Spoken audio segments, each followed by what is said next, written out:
मुसलमान है मगर हमें अपनी मुसलमान हमने मुसलमानी नहीं है किंतु आमार आपनार मध्य मुसलमानेर आदर्श मुसलमानेर कृष्टि कालचार मुसलमानेर रीतिनीति खुঁজে पाওয়া যায় না ठीक किना बोलो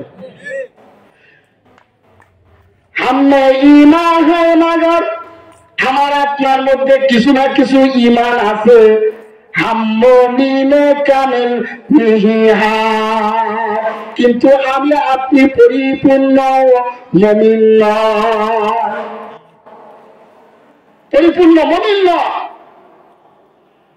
ইসলামের যে আদর্শ এটা আমার বাস্তব জীবনে বাস্তবায়িত করতে পারি না আমরা ইহুদি নাসারাদের অনুসরণ করতেছি ইহুদি নাসারা কৃষ্টি কালচার আজকে আমরা বাস্তব জীবনে বাস্তবায়িত করতেছি ঠিক কিনা বলেন বর্তমান যুগ ইন্টারনেটের যুগ বর্তমান যুগ ফেসবুকের যুগ বর্তমান যুগ মোবাইলের যুগ ঠিক কিনা বলেন এই আধুনিক যুগে ডিজিটাল যুগে মানুষ মুসলমানের যে শ্রেষ্ঠ আদর্শ শ্রেষ্ঠ সংবিধান কোরআন না মাইনা কোরআনকে ছেড়ে দিয়ে তারা ইউটিউব আর ফেসবুক নিয়ে ব্যস্ত ঠিক কিনা বলেন বর্তমানে ইহুদি নাসারার সন্তানেরা যেরকম ইউটিউব আর ফেসবুকের মধ্যে টিকটক কইরা ব্যস্ত ওই ইহুদি নাসারাদের কৃষ্টি কালচার দেখা দেখা হুবহু মুসলমানের সন্তান আর তাদের কৃষ্টি কালচার বাস্তব জীবনে বাস্তবায়িত কইরা তাদের যে টিকটক ওইটা হুবহু নকল কইরা বিধর্মীদের মতো টিকটক ভাইরাল করতেছে ঠিক কিনা কিন্তু সে যে মুসলমান এটা তার মধ্যে নাই ঈমান নষ্ট করে ফেলছে এটা কিসের কারণে কোরআন না মানার কারণে কোরআনটাকে আমাদের মানতে হবে আমরা নামে মুসলমান বাবা মুসলমান দাদা মুসলমান এই বংশ অনুসারে মুসলমান কিন্তু মুসলমানের যে আদর্শ মুসলমানের যে কৃষ্টি কালচার সেইটা আমার মধ্যে খুঁজে পাওয়া যায় না ঠিক কিনা বলেন এই জন্য মুসলমান হতে হলে আমাদেরকে ইসলাম মানতে হবে মুসলমান হতে হলে আমাদেরকে আল্লাহ সুবহানাহু ওয়া তাআলার কাছে আত্মসমর্পণ করতে হবে একমাত্র হুকুম পালন করব কার একমাত্র হুকুম পালন করব আল্লাহ আল্লাহ ছাড়া কারো ইবাদত করা যাবে না আল্লাহ সুবহানাহু ওয়া তাআলা পবিত্র কোরআনের মধ্যে বলেন ওয়াকাদ রাব্বুকা আল্লা তা'বুদু ইল্লা ইয়াহু ও বান্দা তোমার প্রভু বর্ণনা করতেছেন যে একমাত্র তার ইবাদত করা আর কারো ইবাদত করা যাবে না পাহাড় পূজা করা যাবে না মূর্তি পূজা করা যাবে না সাগর পূজা করা যাবে না চন্দ্র পূজা করা যাবে না বর্তমান জামানায় এমন হাজারো মানুষ আছে যারা বড় বড় বট গাছের পূজা করে ওই সমস্ত দণ্ডানি চলবে না বট গাছের পূজা চলবে না একমাত্র হুকুম চলবে আমার আল্লাহ চিৎকার মারিয়া বলেন সুবহানাল্লাহ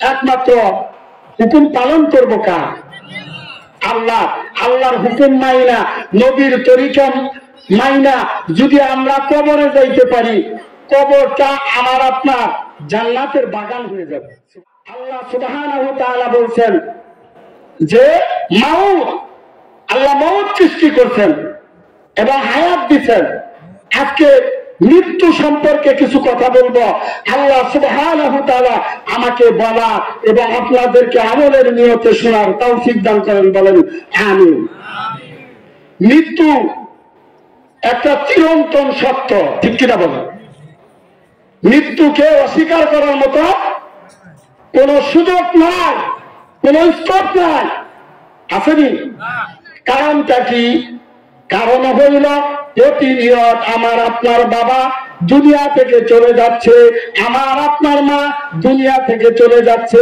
আমার আপনার পূর্বপুরুষ দাদা দাদি নানা নানি শ্বশুর শাশুড়ি এবং কি আমার মহব্বতের কলিজার টুকরা সন্তান দুনিয়া থেকে প্রতিনিয়ত চির বিদায় হইয়া কবরের যাত্রী হয়ে যাচ্ছে। বলেন ঠিক কিনা? আমার আপনার মহব্বতের স্ত্রী, যাকে না দেখলে আমার ভালো লাগে না, যাকে ছাড়া একটা মুহূর্ত আমি কাটাইতে পারি না, সেই মহব্বতের স্ত্রী আমার থেকে বিদায় হয়ে যায়, যায় কিনা? আবার মহব্বতের স্ত্রীর কাছ থেকে মহব্বতের স্বামীকে চলে যেতে হয়, মহব্বতের স্বামী বিদায় হয়ে যায়, যায় কিনা? এই জন্য প্রতিনিয়ত আমরা এটা দেখতেছি, দেখে দেখে একটা আমাদের ধ্যান ধারণা সৃষ্টি হয়েছে যে আসলে মৃত্যুবরণ করতে হবে। এটা অস্বীকার করার মতো কোন জিনিস নয়। আল্লাহ সুবহানাহু ওয়া তাআলা বললেন,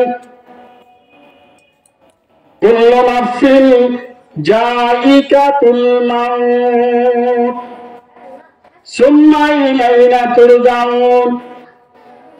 প্রত্যেকটা প্রাণীকে মৃত্যুর স্বাদ ভোগ করতে হবে, ঠিক কিনা বলেন? অতঃপর আল্লাহর কাছে ধরা দিতে হবে, আল্লাহর কাছে ফিরে যেতে হবে। মাউত কাসিন কুল্লু নাফসিন শারাবু কবর বাইতুল কুল্লু নাফসিন দাখিলু কবর বাইতুল কুল্লু নাফসিন দাখিলু। মৌতের পিয়ালা প্রত্যেককে পান করতে হবে, আর কবর ঘরে প্রত্যেক মানুষকে যেতে হবে, ঠিক কিনা বলা? কবর ঘরে সবাইকে যেতে হবে। এই জন্য কবরের ভয় অন্তরে ঢুকানোর দরকার আছে কিনা? মৃত্যুর ভয় অন্তরে ঢুকানোর দরকার আছে কিনা? এই দুনিয়ার জগতে আমি আপনি যদি তালাশ করি, দুনিয়ার এক প্রান্ত হইতে আরেক প্রান্ত পর্যন্ত খুঁজতে থাকি, আমি আপনি এমন হাজারো মানুষ পেয়ে যাব যারা কোরআন বিশ্বাস করে না, আছে কি নাই? এরকম হাজার মানুষ আছে কোরআন বিশ্বাস করে না।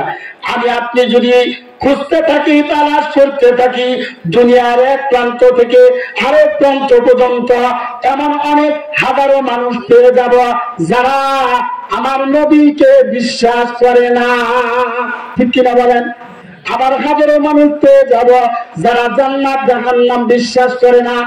এমনকি আমি আপনি এমন হাজারো মানুষ পেয়ে যাব যে আল্লাহ সুবহানাহু ওয়া তাআলা আমাকে আপনাকে সৃষ্টি করলেন, আমাকে হায়াত দিলেন, আমাকে শত নিয়ামতের মধ্যে ডুবায় রাখলেন। বান্দা নিয়ামত ভোগ করবে, নিয়ামত ভোগ করা বিনিময়ে আমি আল্লাহর কৃতজ্ঞতা আদায় করা, কৃতজ্ঞতা আদায় করার কারণে আমি আল্লাহ তোমার নিয়ামতটাকে বাড়ায় দেব। বলেন সুবহানাল্লাহ। যে আল্লাহ আমাকে সৃষ্টি করলেন, আবার হাজারো নিয়ামতের মধ্যে ডুবায় রাখলেন, কোন নিয়ামত আমার জন্য অপূর্ণ রাখলেন না, সেই আল্লাহকে এরকম হাজারো মানুষ আছে দুনিয়ার মধ্যে যারা বিশ্বাস করে না, ঠিক কিনা বলেন? আল্লাহকে মানে। কিন্তু আমি আপনি যদি জন্ম থেকে মৃত্যু পর্যন্ত দুনিয়ার এক প্রান্ত থেকে আরেক প্রান্ত পর্যন্ত তালাশ করতে থাকি, খুঁজতে থাকি, খুঁজে জন্ম থেকে মৃত্যু পর্যন্ত হায়াত শেষ করে ফেলি, কিন্তু একটা লোকও আমি আপনি খুঁজে পাবো না সেই লোকটা এই মৃত্যুকে বিশ্বাস করে না, ঠিক কিনা বলো? এমন একটা লোক খুঁজে পাবেন না যে মৃত্যুকে বিশ্বাস করে না। সবাই জানে যে মরতে হবে, ঠিক কিনা বলে? মরতে হবে। মরণ থেকে যতই পালাও মরণ তোমার লইবে গিরি, যদিও সেটা পালাও তুমি আকাশ পানে লাগিয়ে সিঁড়ি, যদিও সেটা পালাও তুমি আকাশ পানে লাগিয়ে সিঁড়ি, ঠিক কিনা বলা? মৃত্যু থেকে বাঁচার জন্য যদি আমি আকাশ পানে সিঁড়ি লাগাইয়া সিঁড়ি দিয়া উঠতে আকাশ পানে উঠে ফেলি, তবুও আমার মৃত্যু থেকে রেহাই পাওয়া যাবে না। কারণ আল্লাহ সুবহানাহু ওয়া তাআলা যে নির্ধারিত হায়াত দিয়ে দিয়েছেন, এই হায়াত শেষ হওয়ার পরে একদিন না একদিন আমাকে ধরবে। ইল্লা বাতশা রাব্বিকা লাশাদীদ। আল্লাহু আকবার বলে। আল্লাহর দ্বারা বড় কঠিন দ্বারা বান্দা ধরবে না। তোমার বয়স 60 বছর পূর্ণ হইতে একদিন বাকি আছে, তোমাকে ধরবে না। 60 বছরে তোমার মৃত্যু হবে, ওই সময়ই তোমাকে ধরে ফেলবে। 1 সেকেন্ড এদিক সেদিক করা হবে না, নির্দিষ্ট সময় তোমাকে পাকড়াও করা হবে, তোমাকে ধরা হবে। কারণ আল্লাহর দ্বারা বড় শক্ত ধরা। আল্লাহ যারা ধরছে ছাড়ছে? হ্যাঁ, ছাড়ে নাই। আল্লাহ বলেন আইনামা তাকুনু ইউদরিকাকুমুল মাউত ওয়ালাউ কুনতুম ফি বুরুজিন মুশাইয়াদা। আল্লাহু আকবার বলেন।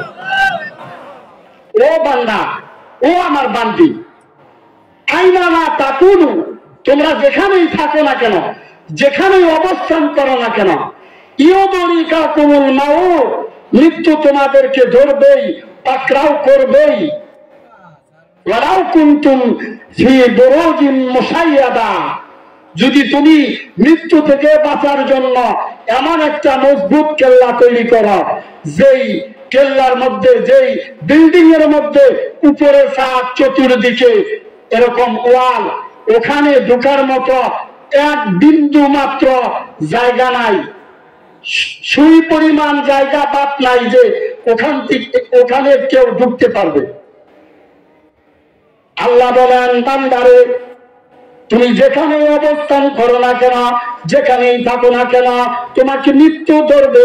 জমিনে থাকলেও তোমার মৃত্যু হবে, আসমানে থাকলেও তোমার মৃত্যু হবে, চাঁদে থাকলেও তোমার মৃত্যু হবে, সাগরের মধ্যে থাকলেও তোমার মৃত্যু হবে। ওই পাহাড় পর্বতে যদি তুমি অবস্থান করো, ওখানেও তোমার মৃত্যু ধরবে, মৃত্যু তোমাকে পাকড়াও করবে। এমনকি মৃত্যু থেকে বাঁচার জন্য তুমি এমন বিল্ডিং তৈরি করলা, যে বিল্ডিং এর চতুর্দিকে ওয়াল, বিন্দু মাত্র খালি নাই, একটা শুয়ে ওখানে ঢোকার মতো জায়গা নাই, উপরে এমন একটা ছাদ, ওই ছাদের মধ্যে বিন্দু মাত্র ছিদ্র নাই, সুই ঢুকানোর মতো কোনো জিনিস নাই, কোনো জায়গা নাই। এমন জায়গায় যদি তুমি অবস্থান করো মৃত্যু থেকে বাঁচার জন্য, তবুও তোমাকে মৃত্যু পাকড়াও করবে। চিৎকার মারিয়া বলেন আল্লাহু আকবার। তাহলে মৃত্যু থেকে বাঁচা যাবে? এই জন্য আল্লাহ সুবহানাহু ওয়া তাআলা বলেন ওয়ালা তামুতুন্না ইল্লা ওয়া আনতুম মুসলিমুন।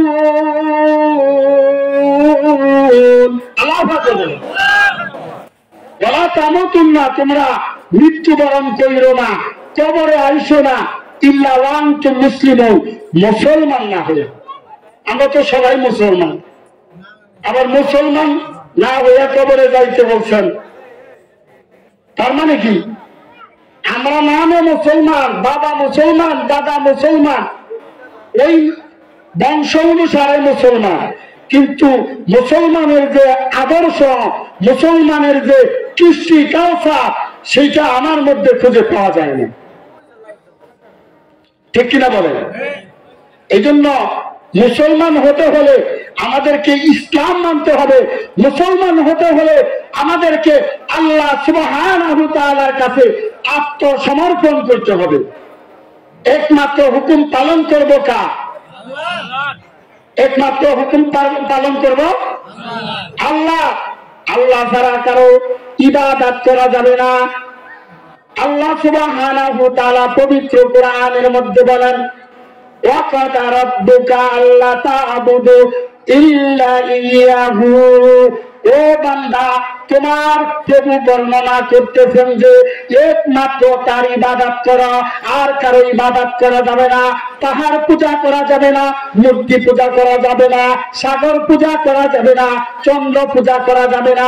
বর্তমান জামানায় এমন হাজারো মানুষ আছে যারা বড় বড় বট গাছের পূজা করে। ওই সমস্ত বন্দানি চলবে না, বট গাছের পূজা চলবে না, একমাত্র হুকুম চলবে আমার আল্লাহ। চিৎকার মারিয়া বলেন সুবহানাল্লাহ। একমাত্র হুকুম পালন করবো কার? আল্লাহ।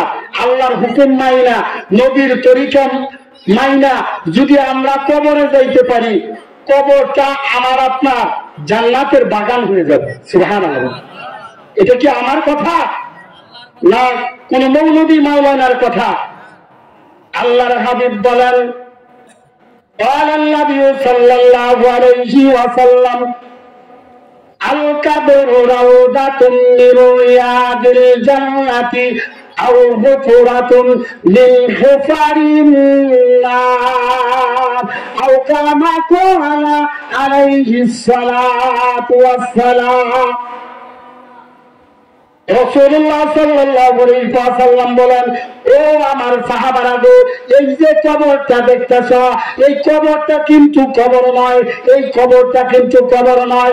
একটা মুমিন মুমিনাতের জন্য, একটা নামাজি ব্যক্তির জন্য, একটা পর্দাশীল মহিলার জন্য, একটা হালাল রিজিক অন্বেষণ করা বান্দা বান্দির জন্য, একটা আমি আল্লাহর হুকুম পালন করনেওয়ালার জন্য, একটা মুমিনের জন্য, একটা মুত্তাকি বান্দার জন্য, একটা আল্লাহওয়ালা বান্দার জন্য এই কবরটা একটা জান্নাতের বাগান হয়ে যাবে। চিৎকার মারিয়া বলেন সুবহানাল্লাহ।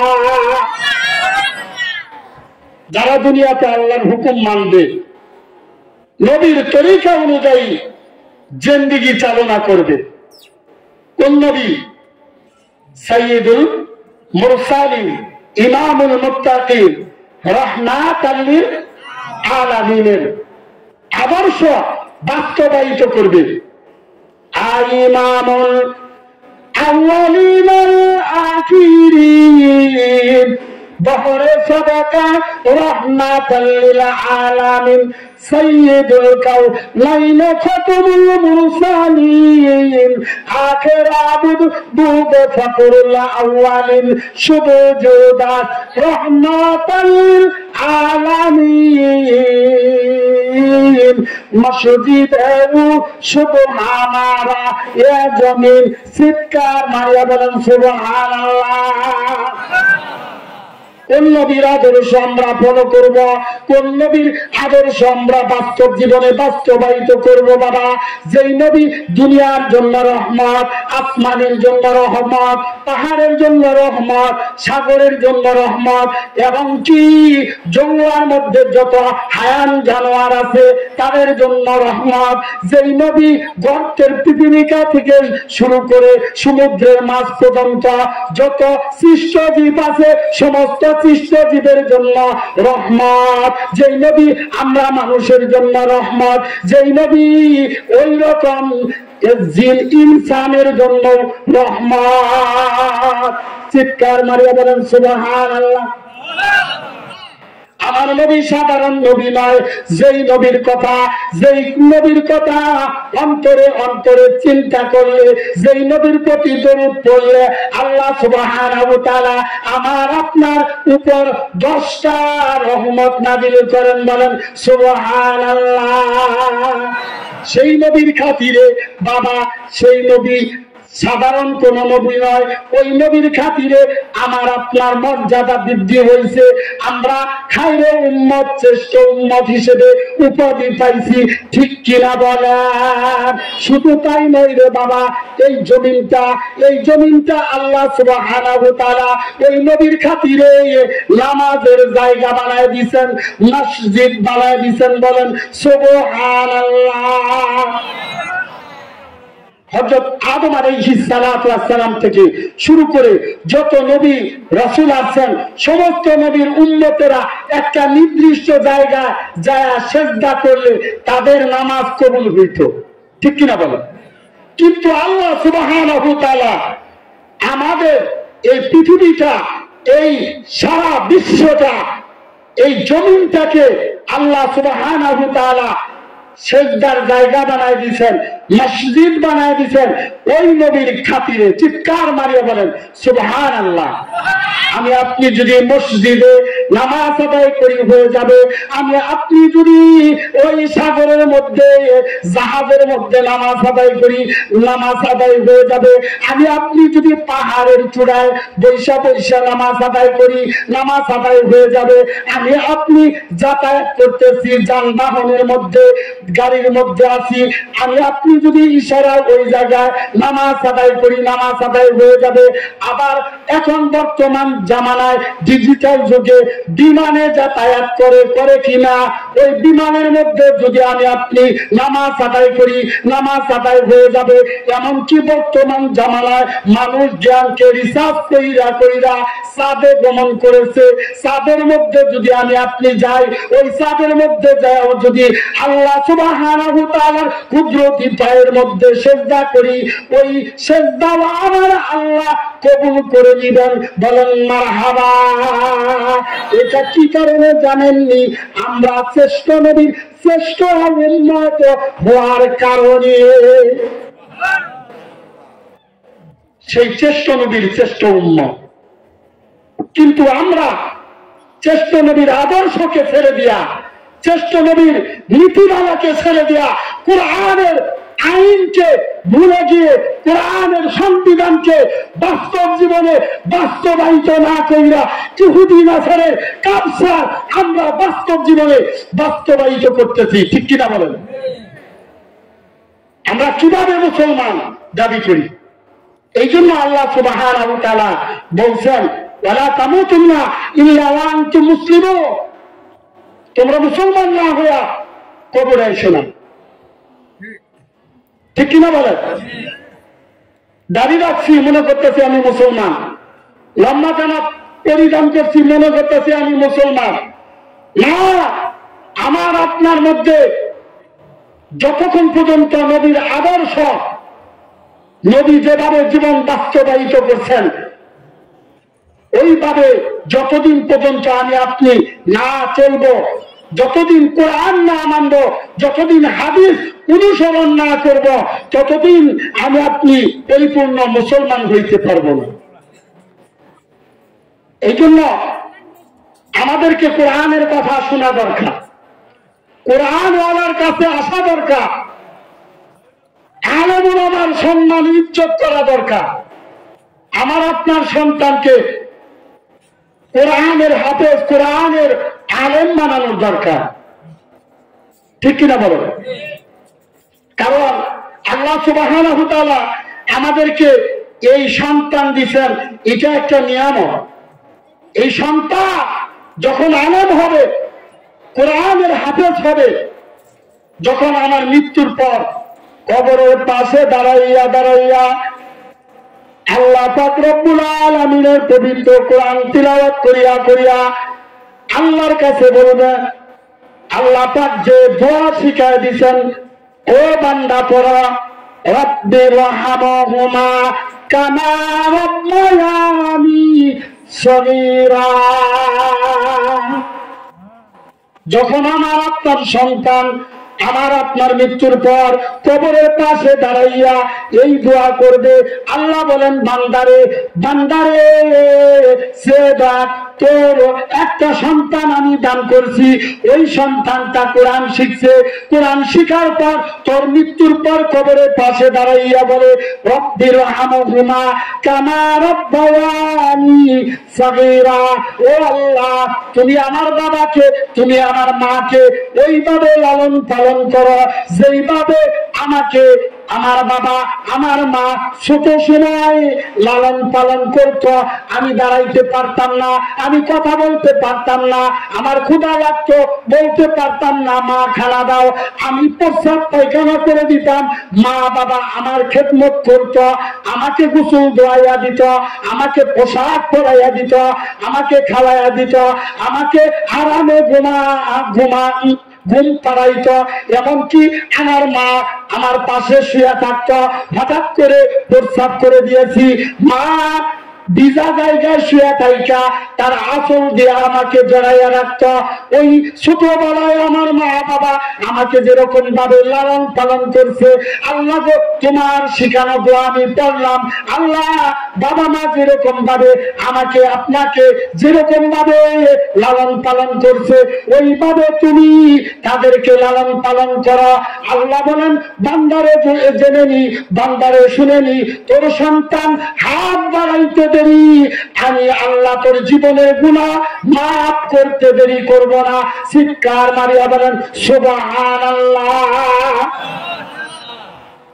যেহেতু হুজুর এসে গেছেন, আমি শেষ করে দিব 5 মিনিটের মধ্যে।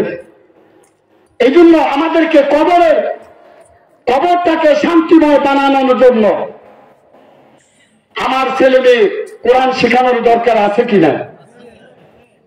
আমরা ইনশাআল্লাহ নিয়ত করব যে আমার সন্তান যেন কোরআনের হাফেজ হয়, আমার সন্তান যেন কোরআনের আলেম হয়, আমার সন্তান যেন এলাকার মসজিদে ইমাম হয়। ঠিক কিনা বলেন? قال النبي صلى الله عليه وسلم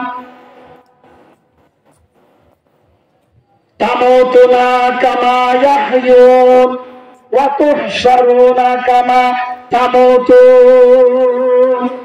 রাসূলুল্লাহ সাল্লাল্লাহু আলাইহি ওয়াসাল্লাম বলেন তামুতুনা কামা ইয়াহয়ুন, তোমরা ওইভাবে মৃত্যুবরণ করবে যেভাবে বাস্তব জীবন বাস্তবায়িত করলা। তুমি যদি মুমিন হইয়া দুনিয়ার জিন্দেগিতে চলা, তুমি যদি নামাজি হইয়া দুনিয়ার জিন্দেগিতে চলা, তুমি যদি ভালো একটা মানুষ হইয়া দুনিয়ার জগতে চলা, তুমি যদি ঈমানদার মুত্তাকি পরহেজগার আল্লাহওয়ালা হইয়া দুনিয়ার জিন্দেগিতে চলা, তবে তোমার মৃত্যুটা হবে, তবে তোমার মউত হবে, তবে তোমার শেষ অবস্থা হবে ওই রকম। অর্থাৎ তুমি যখন মৃত্যুবরণ করবা ঈমানদার হইয়া মারা যাবা। চিৎকার মারিয়া বলেন সুবহানাল্লাহ। কামা তামুতুন, আর তোমার হাসর হবে, তোমার বিচার হবে, তোমার হিসাব নিকাশ হবে ওইভাবে যেভাবে তুমি মৃত্যুবরণ করলা। তুমি যদি মুমিন হয়ে মারা যাও, তোমার হাসর নাসর হবে মুমিনের সাথে। তুমি যদি ঈমানদার হয়ে মারা যাও, তোমার হাসর নাসর হবে ঈমানদারের সাথে। আর যদি তুমি বেঈমান কাফের মুশরিক হয়ে দুনিয়ার জগতে বাস্তব জীবন বাস্তবায়িত করো, এমনকি ওইভাবে মৃত্যুবরণ করো, তোমার হাসর নাসর হবে কাফের বেঈমান ফেরাউন নমরুদ হামানের সাথে। চিৎকার মারিয়া বলেন আল্লাহু আকবার। এই জন্য আমাদের বাস্তব জীবন এমন ভাবে করতে হবে আমরা যেন মুমিন হইয়া কবরে যাইতে পারি। আল্লাহ সুবহানাহু ওয়া তাআলা আমাদের সকলকে মুমিন হইয়া কবরে যাওয়ার তৌফিক দান করুন। ওমা তৌফিকু ইল্লা বিল্লাহ। আসসালামু আলাইকুম ওয়া রাহমাতুল্লাহি ওয়া বারাকাতুহু।